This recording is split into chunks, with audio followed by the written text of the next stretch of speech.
Two teams moving in very opposite directions, meeting in London on Sunday. The Broncos, perhaps coming off the biggest win any NFL team has had in the 2025 season. The Jets just looking for their first win. We're breaking down Week 6 action in London on today's Locked On NFL crossover.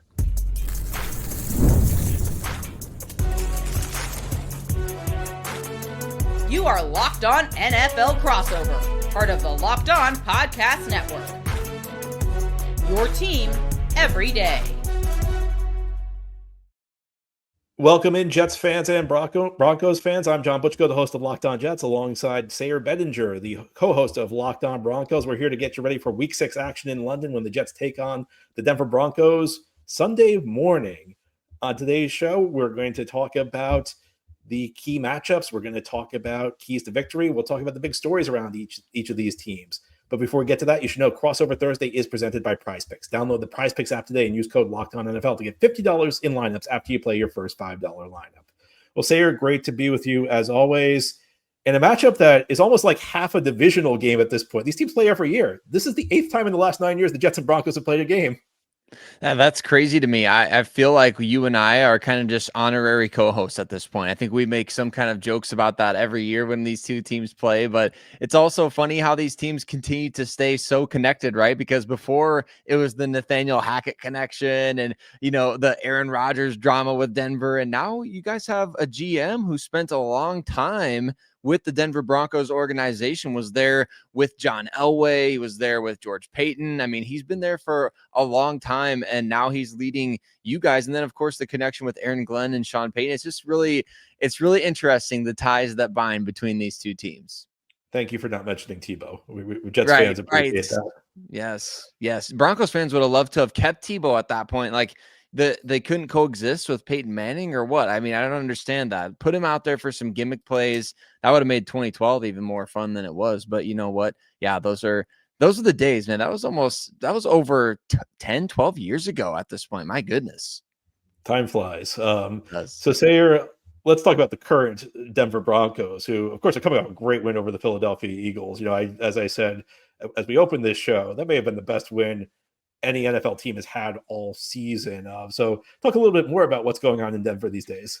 Yeah, I think that's the biggest storyline, is not only getting that win, but how do you build off of that? Or how do you not let that? Somebody asked a great question to Sean Payton in his first media availability of the week on Wednesday. And they were asking, like, of course, coming off of a loss, it's clear that you're motivated. You have a chip on your shoulder. You want to prove that, hey, we shouldn't have lost that game. Or, yeah, we understand we blew late in that game. We blew it. But when you're coming off of a big win like this is another bit of uncharted territory for this Denver Broncos team, because they have failed against the Kansas City Chiefs when they had all their starters out there. Even though it was blocked field goal, you still failed to seal the deal. Then you got blown out by Baltimore in Baltimore last year. You got blown out by the Bills in Buffalo last year. The storyline is you can't close one-score games. You can't win against great teams. Well, now you've done that. So how do you follow it up? That's going to be another test mentally, I think, for this team, and the biggest story going into this game. Yeah, and from the Jets side, we're almost entering this from an opposite angle, where this is a team that's 0-5, and it's a team that's not been a particularly competitive 0-5. They played a really good game on offense week 1 against the Pittsburgh Steelers. Ever since then, they've been beaten pretty soundly by the following 4 opponents. I mean, they did lose to the Tampa Bay Buccaneers on a last-second field goal, but they were down 20 in that game in the fourth quarter. And, I think heading into the season, expectations were low. Nobody thought this was a playoff team. Nobody really thought this was going to be a team with a winning record. Everybody knew this was going to be year 1 of a reset, first-year head coach, first-year GM. I don't think anybody anticipated how difficult this would be, though. This is a team that really has not shown a lot on either side of the ball since that week 1 loss to the Pittsburgh Steelers. And before we started recording, I said something to Sayre that if you go back a year, the Jets played the Broncos week 4, and that heading into that game was probably the high water mark of the Aaron Rodgers era in New York, because the Jets were 2-1, and the fact the Jets being 2-1 was the high water mark of the Aaron Rodgers era. Says a lot about the Aaron Rodgers era. But the Jets season kind of unraveled in this 2-week stretch that followed. They lose to the Broncos to fall to 2-2. Then the next week they go to London. They lose to the Minnesota Vikings. The owner kind of panics. He fires the coach. The season then goes completely off the rails. And there's some degree of symmetry here because a year ago it was Denver and it was London that threw the Jets season off course. So I think for the Jets, the hope is that maybe the Broncos in London can be the thing that turns things around in a more positive direction this year. Right. And I think that when you look at some of these different things that have gone on in recent weeks, including the Eagles losing this past week, or I guess every undefeated team now being wiped off the board after both the Bills and the Eagles losses, you kind of just wonder at some point, like when are they just due, right? You're due for a win. You're 0 for 5 so far to start the season. So at some point, I mean, we've seen a winless team in the NFL before, but we don't think the Jets or anybody else is going to be winless anytime soon again. So like at some point, when is that win going to happen? And like, why not this week? That's kind of what I think Broncos country is approaching this sort of, okay, we want to have high expectations now that we've beat the Eagles, but you've got to come back out and prove that you can beat a team that you should beat, because ultimately everybody's like, well, is this a trap game? Is this a game that, hey, the Jets are just due, or they're going to, they don't have any turnovers that they've forced so far this season. So is this going to be the week that it just comes in bunches? Like, that's what the Broncos want to try to avoid, is being the streak stopper in a number of different ways for this Jets team. Yeah, the Jets optimist in me, and that's one of the most dangerous phrases in the English language, the Jets optimist in me, because whenever there's Jets optimism, it's typically not justified. But the Jets optimist in me sees a couple of potential equalizers in this game. I think whenever the teams are traveling across the Atlantic to London, there's always a bit of uncertainty of how the teams are going to react to that trip. So that could be an equalizer. And then it is the classic question, is it a trap game? Is it a letdown game? The Broncos had such a huge win over the Eagles. The Jets have looked lost this year. The Jets are not a team that has looked very competitive. And, is there perhaps a tendency to kind of look past the Jets right now? I'm not sure I believe that. I'll be honest with you, the way the Jets have played this year, I'm not sure it even matters, because the Jets have essentially gotten to a point. I said this on my show on Monday, and I wasn't joking. It sounds like I'm trying to be like make some like joke. The most surprising play of the game against Dallas for me was this third down play where the Jets forced a dump off like 10 yards short of the sticks.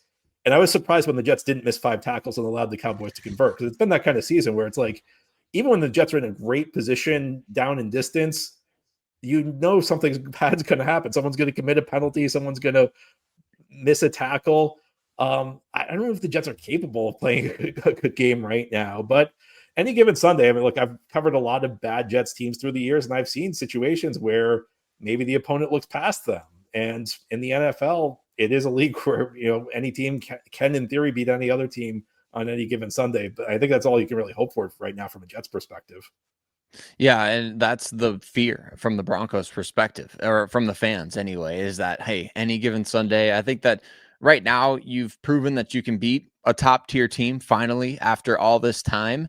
And now what everybody's kind of worried about is the pressure of being a good team, and how much of that actually weighs on this young roster, because ultimately it is a lot of young players on this team. So the Broncos, they're going to be leaning heavily on, of course, the young leaders on the team, but also these veterans like Talanoa Hufanga, Mike McGlinchey, these guys who have actually been to the pinnacle before, and saying, hey, your experience in these situations. They're going to be leaning heavily on Sean Payton and his experience in these situations to be able to coach them through a time where, okay, the expectation is that you're supposed to go out and beat this team by, what's the line, 7 points right now, right? From our friends over there at FanDuel. So you're expected to win by 7. It's not that you have to meet everybody's expectations, but you do have to prove that you are a great team now. And you have to win these games where you've already dropped 2 AFC matchups already this season to the Colts and the Chargers. You can't really afford to lose any of the quote unquote gimme games that you get on your schedule. And Sean Payton said it. He's like, there's no Division I AA teams that you get to play after you play a powerhouse, right? You're going up against guys that get paid to play every single week. And the Jets have personnel that, man, Breece Hall has killed the Broncos in the past. I mean, this Jets interior pass rush has been a problem. We saw a defensive battle between these two teams. And last year, Only reason the Jets lost is because of a missed field goal. So how do you really take the bull by the horns in this sort of a game and prove like we are this team that is as good as people are saying we are? All right. Well, Sayre and I seem to have a consensus here. Denver is the favorite in this game. A lot of this will come down to how they respond to being the favorite. But ahead here on our crossover Thursday edition of Locked On Jets and Locked On Broncos, we're going to look at some of the key matchups that will decide this game. I have one returning Jet in particular who could make a big difference. Stay tuned for more key matchups ahead on our Locked On crossover show. Our Locked On crossover today is brought to you by Mazda. Mazda crafts cars for those who do more than simply move. Mazda delivers confidence with every ride, with more IIHS Top Safety Pick Plus awards than anyone else as of August 2025.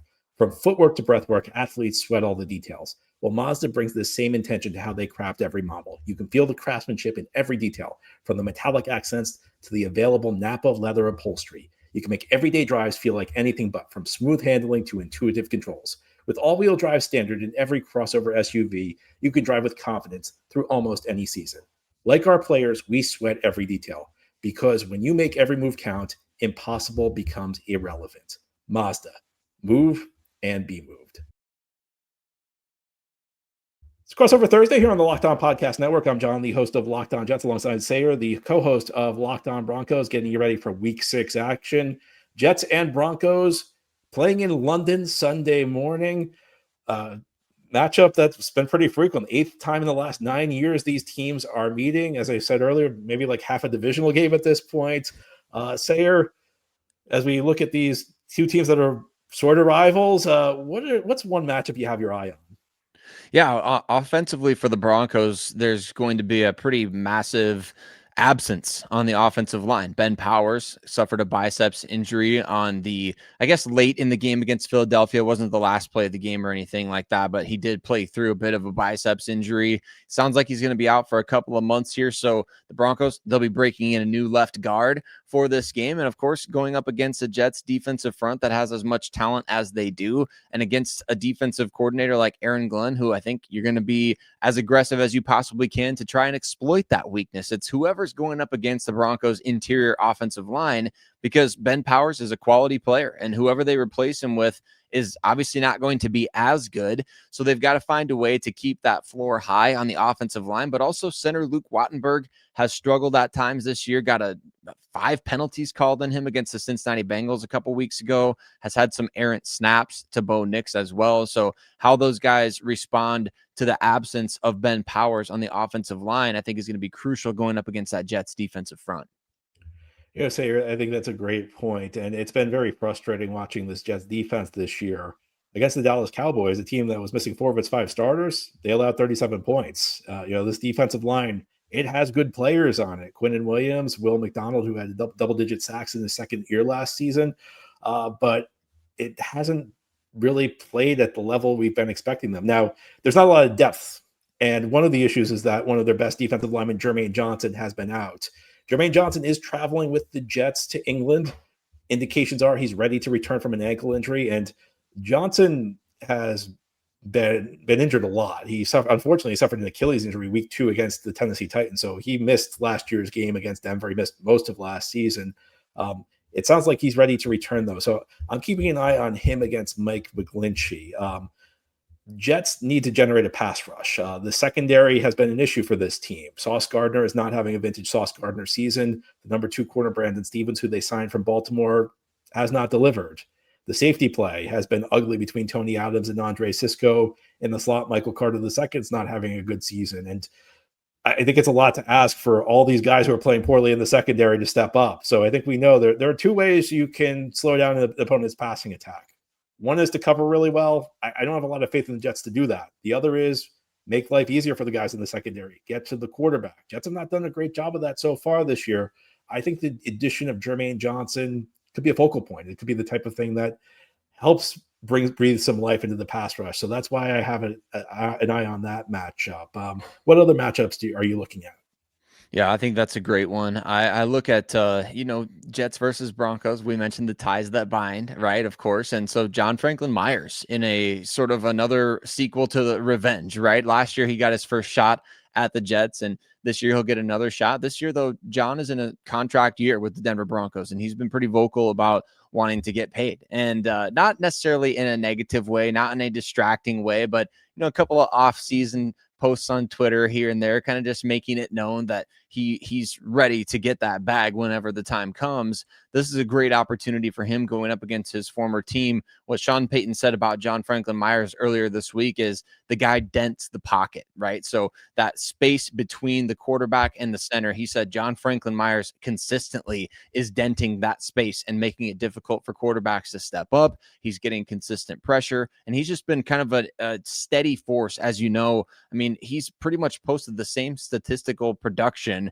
over the course of his entire career every single year. I mean, the guy is as consistent as it gets. And I think this is a game right here where you really want to see John Franklin Myers step up against his former team, making plays, especially against the run. As we know, Breece Hall has had a lot of success against Denver in his career, averaging over 7 yards a carry. This is going to be important for John Franklin Myers to prove himself as that next big money contract player against his old team. All right, Jets fans, I like Sayre. So I want to go on a rant about the Jets giving John Franklin Myers away to Denver, but I'm going to be polite. Sayre, I was very upset with that trade when it happened because John Franklin Myers was a really good player for the Jets, and they just gave him away, and I didn't understand it when they did it. And Broncos fans, I'm sure, were very happy that they did because solid locker room guy too. Everybody loved him in New York. So I'll behave. We'll move on. I think that was a good matchup. I think it was a good choice. John Franklin Myers is a good player. I liked him a lot when he was in New York. My second matchup is going to be Nick Bonito versus Olu Fashanu. Jets have two young tackles starting. Armand Lambeau, who was their first-round pick this year on the right side.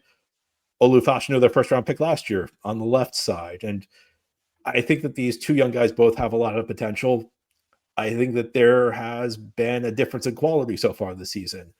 Lambeau is off to a very good start to his career. I think he's ahead of schedule. He had a rough game last week against Dallas, but overall, I was not expecting him to look this good this fast. He's a guy who I thought was going to have ups and downs this season, but he looks like a credible starter right now, and he has the chance to grow into something better.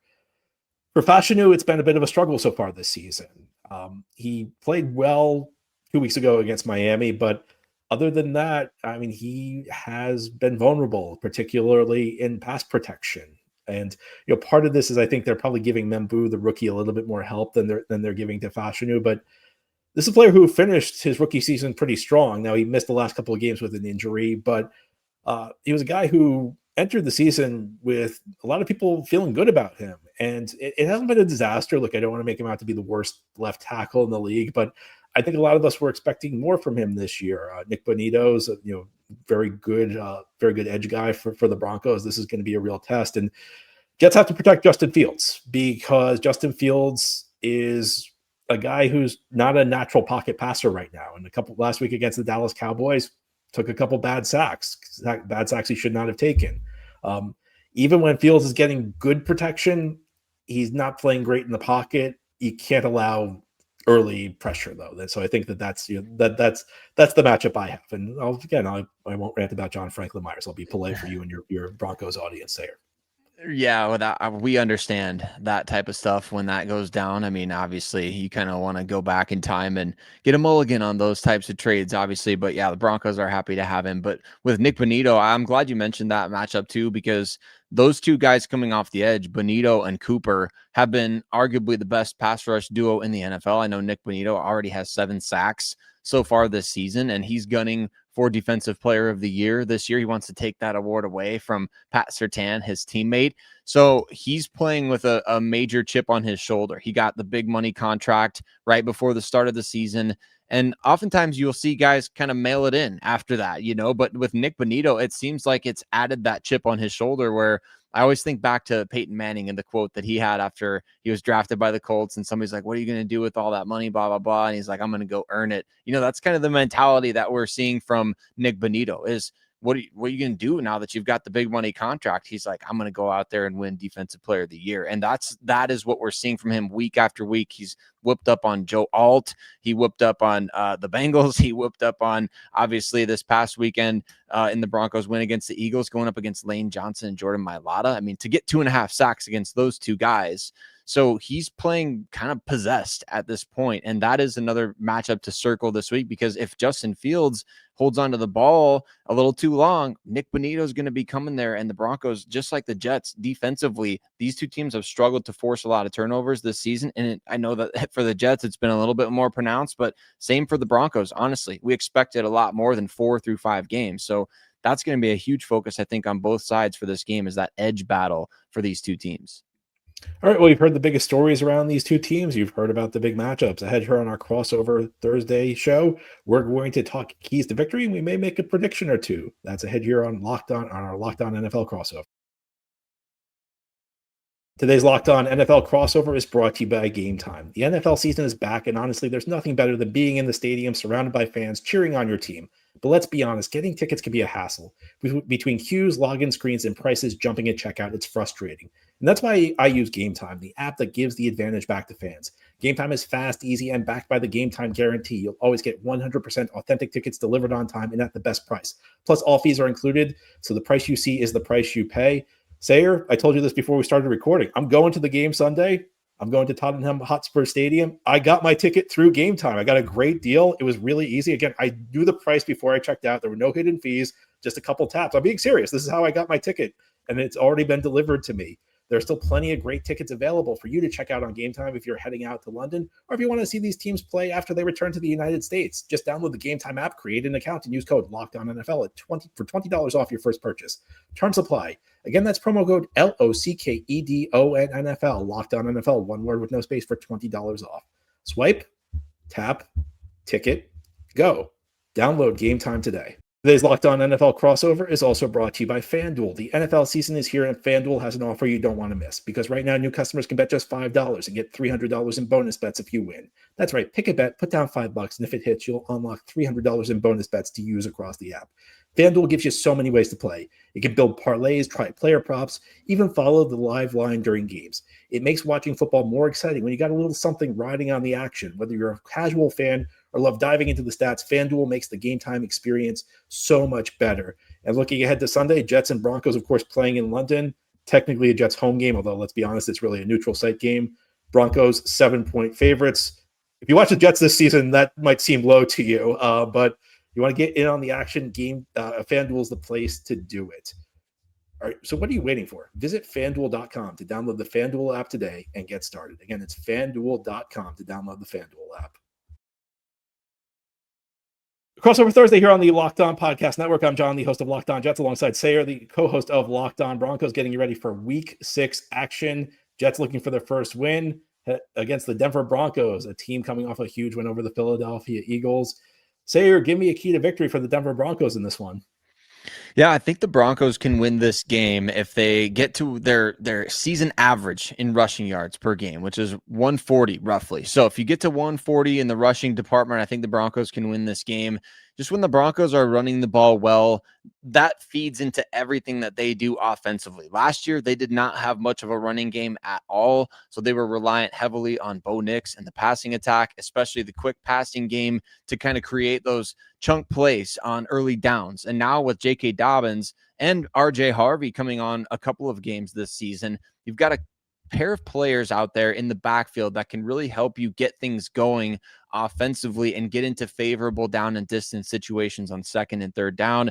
And that's where the Broncos have struggled the most. When they're not running the ball well, they're getting into third and long situations. Against the Chargers, they were average a 3rd and 11 plus. I mean, it was rough out there for them in that particular game. So that early down success with the running game and sustaining it throughout the game, it allows you to get play action for Bo Nix. It allows you to, manipulate with misdirection, run pass option, which we've seen a few more of those this season for the Broncos. So I think everything is hinging on them hitting their season average of 140 rushing yards per game. And I think if they do that, I think they can win this game. All right. My first key for the Jets is that in their game script, they have to design easy completions for Justin Fields to get him into the flow of the game early. Fields has started 4 of the 5 games for the Jets. He missed the Week 3 game against Tampa Bay with a concussion. I would say that in his 4 starts, there's been one where he was excellent throwing the football against Pittsburgh, one where he was pretty decent against Miami, and 2 games where it was ugly. And I think last week against Dallas was ugly. The Cowboys entered that game with a defense that was on a historically bad pace. They were averaging 8.5 net yards per attempt. So that includes yards you take away from sacks. Entering that game, they were averaging 8.5 net yards per attempt. Jets had 43 net passing yards in the entire first half. Fields' stat line for the game looks respectable, but there was a lot of stat padding against prevent defenses. Look, the Jets are going to be a run-first team, particularly with Fields at quarterback, but they have to get something out of their passing game. And there have been 2 of the 4 field starts where they haven't. And there's only so much you could do in the first couple of series, but I think what the Jets want to do is make sure Fields gets in the flow of the game, get him feeling comfortable, try and design some easy completions for him so he can at least start to build some confidence at the start of this game. Sayre, give me another key. Yeah, I think what you just mentioned is critical because the Broncos have given up a lot of big plays through the air this season, whether it's been breakdowns in coverage, somebody not covering a running back, whether it's been penalties deep downfield, or whether it's just been perfectly placed ball on a deep pass that Broncos, even if they had perfect coverage, they can't do anything about it. They got burned by that a number of times against the Colts, against the Chargers.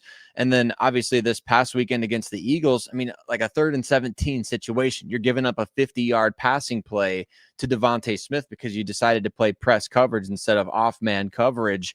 So I think that's an area that we will see the Jets try to attack. And one of the keys for the Broncos is not giving up big plays, not allowing the Jets to flip the field and controlling field position, because that's something that you want to bury this team deep. I mean, even if Justin Fields is getting into a rhythm of a game, this Broncos defense believes that they can bend and not break. They're one of the best red zone defenses in the NFL. So if they create longer fields, no pun intended, they are believing that they can absolutely, okay, even if we give up a chunk here and there, we can kind of limit the amount of points that they're going to score because we'll tighten up in the red zone. It's allowing those big plays and kind of allowing teams like the Jets or anybody else to reset once they get inside the 40, inside the 30, to have sort of a new set of downs and momentum on their side. That's where the Broncos have really struggled this season defensively.